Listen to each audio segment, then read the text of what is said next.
going up against the Bills. With that, let's send you up to Orchard Park in Western New York, where we say hello to our commentators, Brandon Godden and Charles Davis. Thank you very much, Larry. We are here on a beautiful afternoon for football. Today, we've got an AFC East matchup between the Miami Dolphins and the Buffalo Bills. And some changes here as the D-line separates some. They come out here in the eye. Here's the first carry for LaShawn McCoy. And he is going to lose yardage here. That's going to go as a loss of 4, and it'll be second down. Well, on that play, the expression, don't blink, you might miss something, certainly applied. That was fast. Defense diagnosed the play, and it was over in a heartbeat. They'll get 9 there as that sets them up better for third down. There are so many things to watch for when you play defense. And reading your keys, you always hear about that, and having your eyes in the right place. Sometimes your eyes can fool you. How about that play action there? And it sprang the big guy, didn't it? Able to dump it over the top to him. From the gun on third down, it's Taylor. And he finds a man on a crossing route. And he takes this one all the way across midfield into enemy territory down to the 40-yard line. And now the Dolphins are going to halt the action here. It's a timeout. They'll have 2 remaining as we step aside here in this first quarter.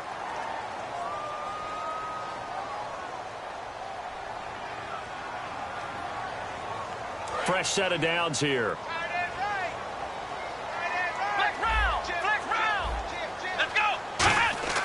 To throw is Taylor. Steps away to his left. And some room to maneuver. And he gets this down inside the 35 before going out of bounds. You know, I don't think this is the last time we'll see that in this game. This guy has mobility, and they want to use his legs in the game plan. So there will be designed runs as well as his scrambles. They'll keep it on the ground with McCoy this time. And they'll be inside the 25 now at the 24. For McCoy this year, 5th time in his 8-year career that he's topped the 1,000-yard mark. Charles, first time he's done it with the Bills, though, finished with 1,267. And he's the type of player that you can build around. And what I mean by that is, as a runner, as a pass catcher, he does a little bit of everything, and he opens up the offense for everyone else around him, the complementary players. But he's a guy, heavy-duty ball carrier, and also get him in space, and he can break people down. And here's our first look today at this offense. And let's start with LaShawn Shady McCoy, their star running back. He can do everything. Run it inside, get to the perimeter, and, of course, catch it out of the backfield. Now they'll throw with Taylor. This is caught. Watkins. I know the object for us when we call games is to be neutral, but I have to tell you, I'm rooting so hard for Sammy Watkins to have an injury-free next season, just to see everything that he can do and give himself the best opportunity so that we can see it. Yeah, over the last 2 years, he's missed 11 games. It's tough. The one bright spot for him, though, is Clemson Tigers did win the national championship. Yeah, I think that's going to give him a little bit of comfort, but what he wants more than anything, a healed foot and a chance to be the #1 receiver he was drafted to be. And Buffalo wants that, too. And a look at the defense now. On second down, Taylor dancing to his left. And he will score. Touchdown, Buffalo. Tyrod Taylor, a 9-yard touchdown run. And the Bills take it all the way down the field and score on the opening drive. And his kick is no good. An inauspicious start here kicking-wise as this one stays a 6-0 game. Here's the Bills kickoff unit now as they will send this one away. Fairly short kick taken at the 14 here.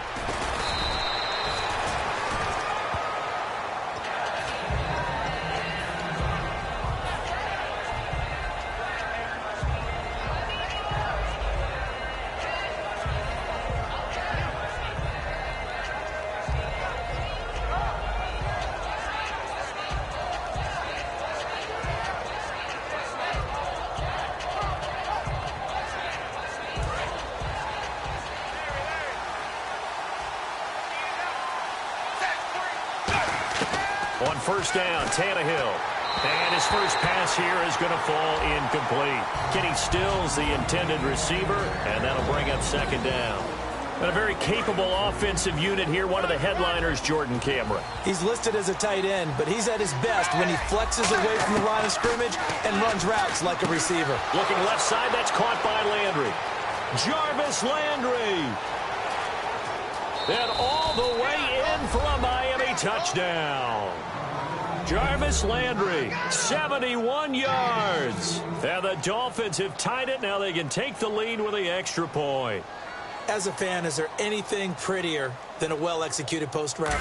No, it's a thing of beauty, especially when it's done like that for a touchdown.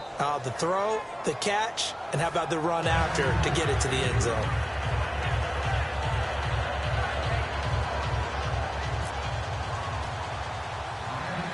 Franks now on to kick it away after the touchdown. To return it, here's Reggie Bush.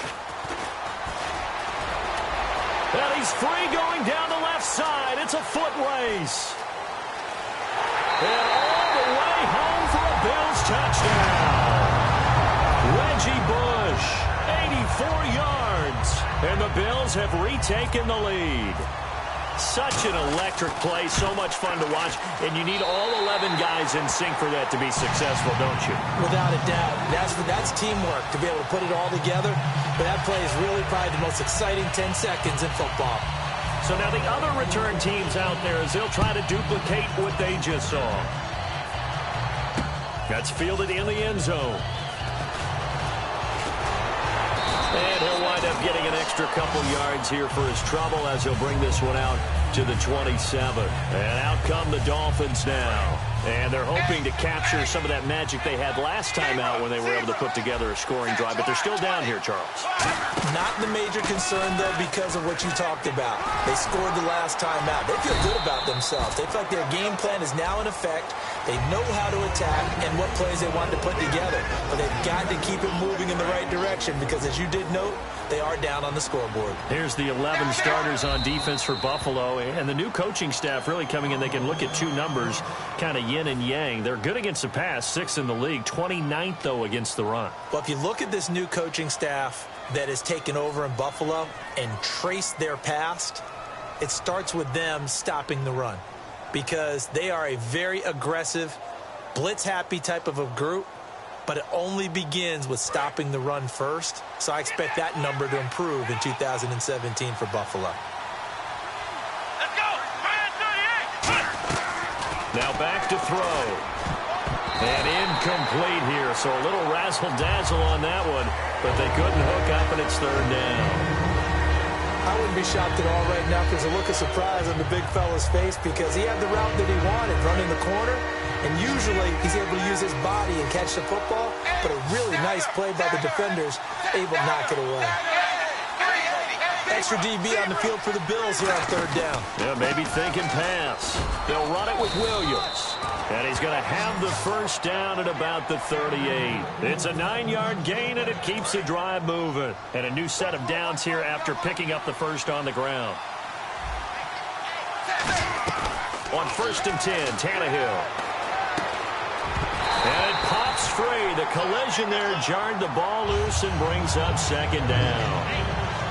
Whenever I see an in-route dropped, as we just saw on that play, I'm always thinking that in the back of their mind, they're worried about what's coming at them because they're going towards traffic on that route as opposed to being away from it and maybe having a little bit more space. Unable to connect on the 1st down pass play. Now it's 2nd down. They'll come out in the pistol.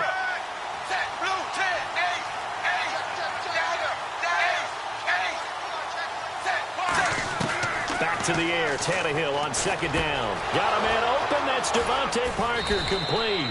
And he's going to get this all the way down inside the 35. Tannehill on 1st down. It's a short one here, complete to his tight end.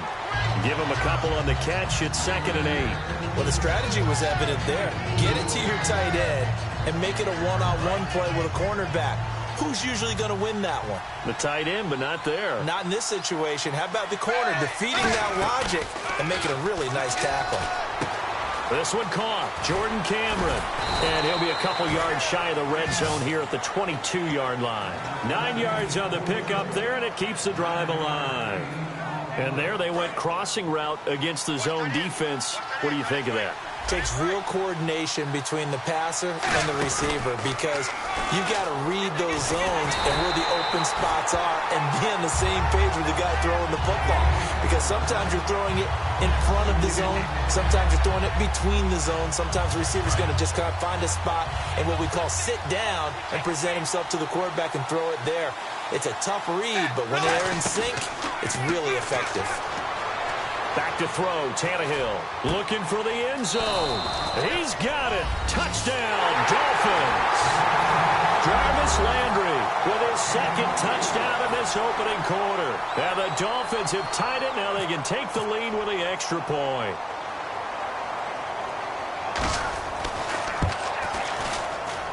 And he's got it up and through.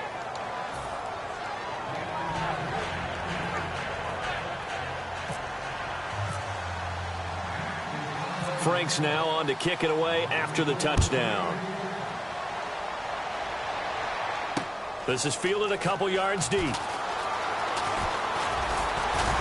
And he'll take it up past the 25 to the 26-yard line. Now the Bills offense gets ready to head back onto the field. Last time they were out, they scored. Still trailing here, though, so some work to do. But it's okay in terms of mindset. Because they scored the last time, they're not quite as worried about being down on the scoreboard because now their confidence is a little bit higher. They feel like they've got something going, and they feel like they can attack again and put more points on the board. Are you scoreboard watching if you're the offense, or are you just focused on this drive? We wouldn't be telling the truth if we said that they didn't scoreboard watch. Everyone does it to some extent. But you've got to set it aside right now and just focus on this series. That'll take care of the scoreboard if they punch it into the end zone. To throw is Taylor, and he fires one that's intercepted. A great read, and it's picked off. And the return stops at the 39-yard line. The Dolphins offense now working their way back onto the field. And they were able to punch it in the end zone last time. They'll be looking to do that again here for the defense. Obviously, they'll be looking to stop them from punching it back in the end zone. It always is punch-counter-punch, isn't it? And which team has the advantage? Well, let's just go back. Last time on offense, they rolled downfield, got into a good rhythm. You can see a little more bounce in and out of the huddle. You can see the sideline really get into the game. So defensively, you're thinking to yourself, how do we take that away from them? How do we get the advantage back? Let's see what they come up with. I think pressure is always the first way to go. You love pressure. I love it. Let's see if they dial it up this drive.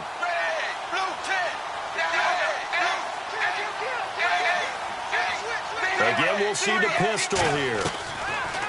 Now it's Tannehill. Under pressure, and he's going to go down. Tannehill sacked. Kyle Williams. He's the one that got to him. He takes him down for a loss of 9. Third down, still 14 yards left. Another pistol look here.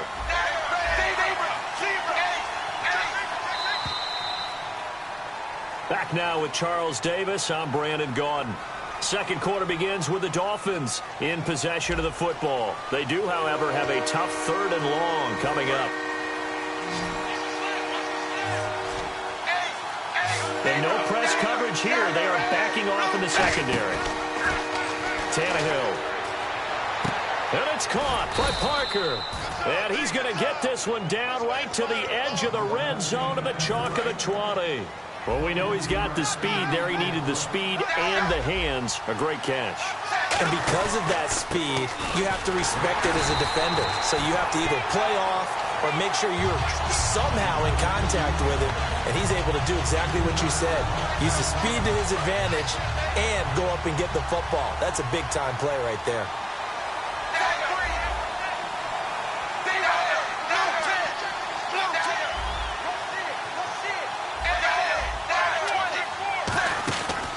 They run again with a jive.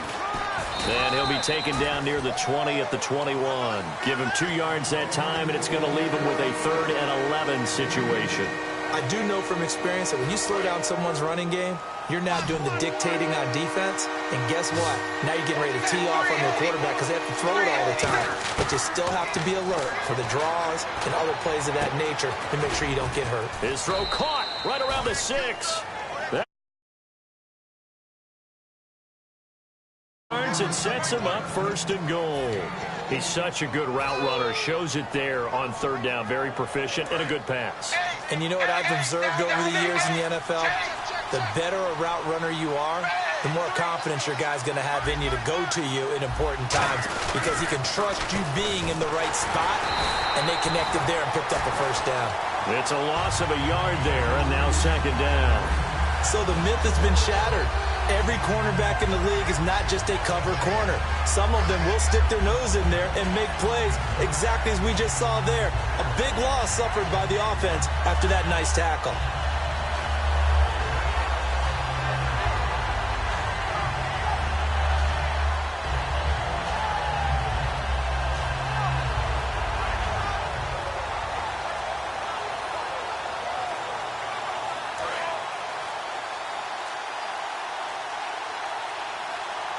Now a whistle, and I think a penalty here for a delay. No, they're going to say timeout. They did get the timeout in time. That's their 2nd, so they'll have 1 remaining here in this 2nd quarter. We'll be right back. Looks like the defense in press coverage here.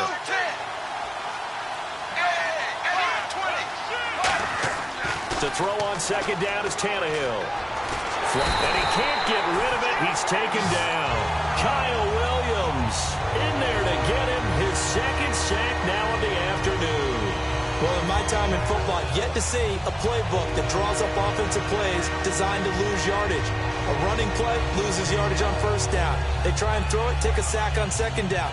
What can the offensive coordinator come up with here on 3rd down? From the 15 now after the sack, it's 3rd and goal. 3 receivers to the left, 1 to the right. The defensive line disperses a little bit here, maybe expecting a pass. 3rd and long, it's Tannehill. And this is going to be incomplete. They were looking that time for Leonte Carew, and that'll bring up a 4th down. So now on 4th down, on trots the Dolphins field goal unit and Andrew Franks.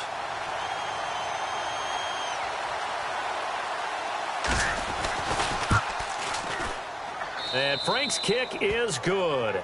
And high fives for that one as that drive ends in 3.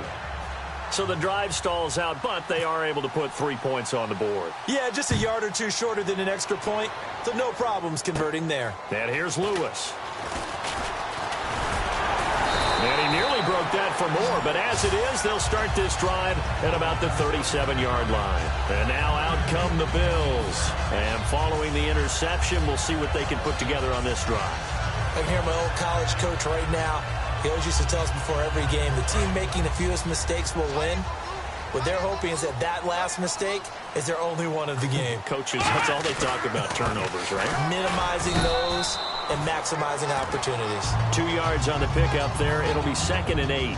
Cameron Wake makes plays like that look simple because I think he plays with excellent leverage.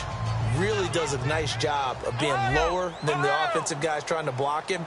He gets underneath them and goes up and down the line of scrimmage to make those types of plays. They kept him to a short run play there. And he is going to lose yardage here. He lost 2 there, and it's 3rd down. To me, that's a superior play by the backer because he was allowed to, I think, run free on it and make that play. His defensive linemen, they covered things down for him because offensive guys, the linemen, what they're trying to do, as you know, is block the guy at the point of attack and then climb to the next level and get the linebacker. And you're not allowed to climb. Oh, ball batted in the air, and now it's intercepted. A great read, and it's